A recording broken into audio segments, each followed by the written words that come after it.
Voilà pour les titres de cette édition. Bonsoir à toutes et à tous. Un vent de modernité souffle sur le secteur caféier africain. En ligne de mire, le café Robusta, une variété en pleine expansion sur le continent dont les experts veulent améliorer la production.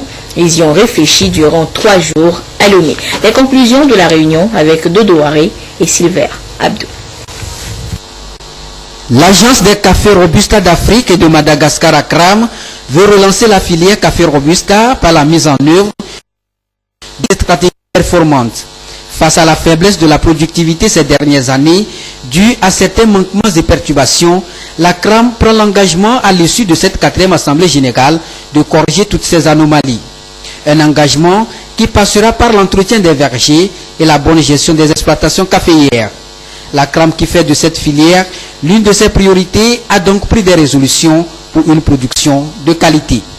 Ça a été l'occasion de faire le point sur l'avancement des recherches, essentiellement sur l'agronomie bien sûr, mais aussi sur le matériel végétal qui est planté dans les différents pays et l'amélioration génétique actuelle où on en est. Donc en fait, ce qui est la promotion des hybrides, des nouveaux hybrides, a été adopté et de nouveaux essais doivent avoir lieu pour tester ces nouveaux hybrides dans les différents pays de l'Akram. La restauration, le suivi, l'accompagnement et le renforcement des producteurs du café Robusta sont entre autres alternatives pour réorienter la filière. Et pour y arriver, l'actuelle équipe dirigeante est reconduite. Le défi est assez grand et nous devons tout faire pour le relever. Donc j'espère pouvoir compter sur tous les États membres de l'Akram pour nous accompagner pour encore cette nouvelle mission. Au moment où le Togo imprime une nouvelle dynamique au secteur café-cacao, les autorités togolaises saluent les actions de cette plateforme qui, selon elles, vient à point nommé. Je voudrais vous rassurer, chers chercheurs, que les résultats de vos différentes analyses seront versés au plan stratégique de relance de la production caféière de notre pays qui est en cours d'élaboration. Tous ces efforts sont faits pour que le café Robusta soit mieux valorisé. L'Akram compte introduire à l'avenir de nouvelles variétés dans les pays membres pour servir de référence en Afrique. La commission de l'UEMOA appuie de son côté un projet de sensibilisation des populations sur l'importance ou la nécessité de consommer du sel iodé. Une nouvelle opération pour pallier la carence de l'iode, cause de pathologies thyroïdiennes, incluant surtout le goitre. Des précisions avec Joël Aziadab. Problème majeur de santé. Par son ampleur, la malnutrition représente 11% de la charge mondiale de morbidité. Selon l'Organisation mondiale de la santé, plus de 30 millions de personnes dans l'espace UEMOA ont des apports insuffisants en iode et 1,3 million d'enfants naissent sans protection contre les troubles dus aux carences en iode. Ces déficiences méritent d'être corrigées en raison de leurs conséquences néfastes sur le potentiel humain et économique.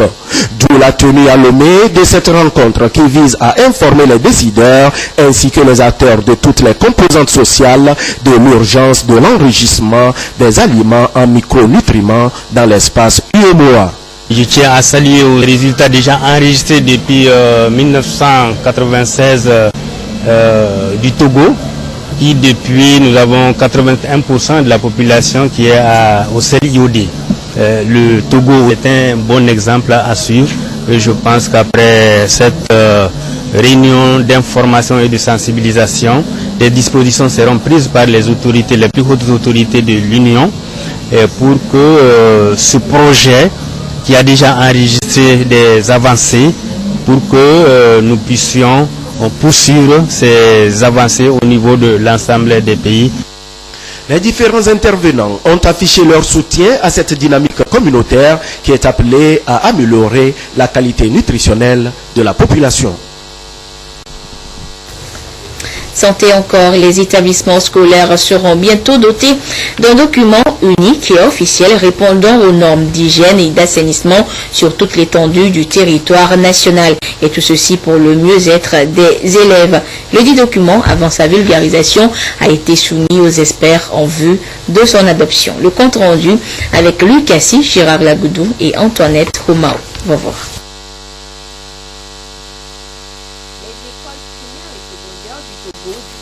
Seulement de 29% de points d'eau potable et 40% de latrines selon les statistiques de l'UNICEF établies en 2013. Mais à cause de leur mauvaise utilisation et gestion, ces structures sanitaires jugées insuffisantes sont quasi inexistantes dans certains établissements scolaires. L'État, avec l'appui des partenaires, relève ce défi en construisant de nouveaux ouvrages. Mais à l'avenir, ces réalisations doivent respecter des normes en la matière. Ces normes sont contenues dans ce document de référence soumis à validation. L'absence de normes fait que chaque partenaire qui voudra nous aider à construire des infrastructures sanitaires, il va de ses moyens et comme il peut le faire. Ce qui fait qu'il y a très peu, mais le peu qui existe n'est pas adapté quelquefois aux besoins réels des enfants. Ce document aussi définit des directives quant à la prise en charge, à l'entretien des ouvrages.